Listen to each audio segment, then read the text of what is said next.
If you look at your life and see a graveyard of half-finished projects, a guitar in the corner, a half-coded website, a set of baking tools, and a sudden urge to learn jujitsu, you probably feel a very specific type of shame. Oh, society has a word for you: dilettante. They tell you that you are chaotic, or that you lack the grit to specialize. It's just you feel like an imposter because you can't just pick one lane and stay in it. You might even know the phrase, "Jack of all trades, master of none," and you use it to beat yourself up. But you are forgetting the rest of the quote. The full quote is, "A jack of all trades is a master of none, but oftentimes better than a master of one." Oh, really? Psychology suggests that this feeling of being scattered isn't a defect. It is a symptom of a highly adaptive nervous system. You aren't failing to specialize. You are unconsciously building a rare cognitive architecture known as the M-shaped mind. While the world tells you to focus, your brain is trying to prepare you for a future where hyper-specialization is actually a liability. The lie you were sold. Well, to understand why you feel this anxiety, we have to look at the lie you were sold. For the last century, the world was an I-shaped game. It rewarded people who dug one hole a mile deep. It was a kind learning environment, like golf, where the rules never changed. If you practiced your swing for 10,000 hours, you won. But you don't live in a kind environment. Your brain instinctively knows that the modern world is a wicked environment. The rules change every day. In a wicked environment, the specialist is fragile. If the industry changes, they are obsolete. Because of this, you naturally drift. One year, you are obsessed with electrical wiring and HVAC systems, and the next, you are deep into yoga, heavy lifting, and DJing rave music. To an outsider, this looks like a chaotic personality. They might call you unfocused or strange. But what you are actually doing is gathering data points from disparate domains. This is where the magic happens. Far transfer, your secret weapon.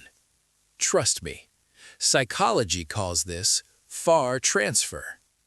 The specialist uses near transfer. They solve problems they have seen before, using the same old tools. But you use far transfer. You take a concept from one completely unrelated field and apply it to another. Think about the web developer who used to be a beekeeper and a farmer. On paper, those things have nothing to do with coding. But that agricultural experience allows them to understand organic systems and growth cycles in a way that a specialist coder who only stares at screens could never grasp. They aren't just writing code. They are cultivating an ecosystem. That is far transfer. That is innovation. You feel like an imposter because you aren't the best at any one thing.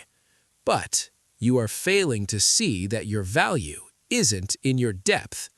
It's in your synthesis. The M-shaped mind. Now, understanding that your curiosity is a superpower is a great relief. But it doesn't solve the immediate, crushing problem, the burnout and the feeling of being behind in life. You see people your age becoming senior vice presidents or lead engineers, and you feel like you're still at the starting line because you keep switching tracks. This happens because you are misunderstanding the geometry of your own potential.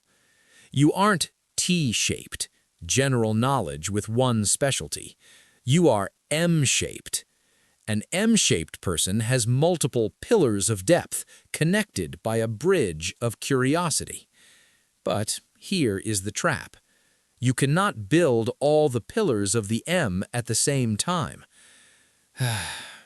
If you try to learn data science, write a novel, and start a business all in the same month, you will collapse.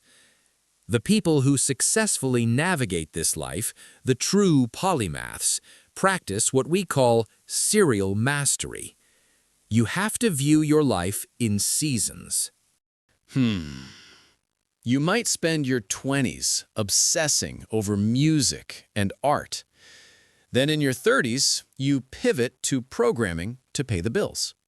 You didn't quit art. You just finished that season of construction. The story, 53 years old, finally at peace. Oh, I saw a story of a 53-year-old who finally found peace with this.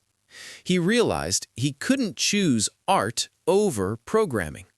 So he let programming be the pillar that paid the bills, while music, philosophy, and game design flourished as the other pillars on nights and weekends. He denied high-demand team lead positions to keep his work week at 30 hours. He protected his psychic energy. He didn't try to merge them all instantly. He let them exist sequentially. And eventually, they all merged into his own personal video game projects. That is the M shape in action. Redundancy, your evolutionary superpower. There is one final psychological trait you have that makes you bulletproof. It comes from evolutionary biology. It's called redundancy. In nature, redundancy is a strength, not a waste. Elephants rarely get cancer because they have massive genetic redundancy, multiple copies of the same cancer-fighting gene. If one fails, another takes over. Your chaotic interests are your redundancy. Oh, really? If you are just a software engineer and AI takes your job, you are terrified. But if you are a software engineer who also knows how to do electrical wiring, fix HVAC motors, and teach English, you are unbreakable. You haven't been wasting your time dabbling. You have been engaging in strategic adaptability. You have been building a safety net of skills that ensures no matter what happens to the economy or technology or the job market, you have a pivot ready. The prescription: stop apologizing. So, stop apologizing for your graveyard of hobbies. Those weren't failures, they were semesters in the university of your own making. Finally, you were never meant to be just one thing. You were built to be the bridge between worlds that others can't even see.